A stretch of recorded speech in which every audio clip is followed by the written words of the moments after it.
India and US have signed a fascinating deal on the rare earth elements. Come, read with me.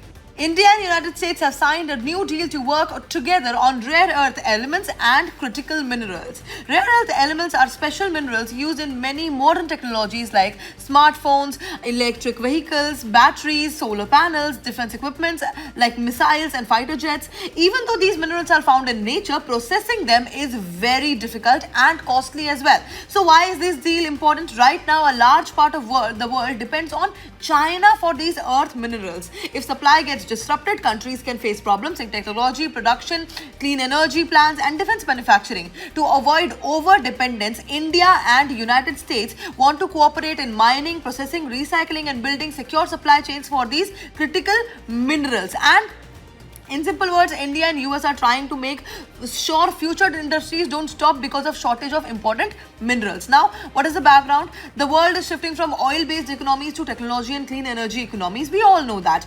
Earlier, countries worried about oil security. Now they worry about mineral security because electric cars, renewable energy, and advanced defense systems need critical minerals. India wants to become a manufacturing hub for electronics, EVs, and semiconductors. So securing these minerals has become very, very important. Now, there are multiple dimensions of this particular news. Now, the first dimension is the economic dimension, helps India develop EV battery, electronics and semiconductor industries, reduce import dependence, supports manufacturing and jobs. Second is strategic and geopolitical dimension, deepens India and US strategic partnership, reduces excessive dependence on one country, which is China, for critical supplies. Third is the energy transition dimension, helps India's clean energy goals through EVs and renewable energy technologies. Then there is a national security dimension, rare earths are used in missiles, radar systems, fighter jets, aircraft, and military technology. Stable supply is important for defense preparedness. Then there's an environmental dimension. Mining may cause environmental damage if not regulated properly, needs sustainable and responsible extraction. Now, this becomes highly important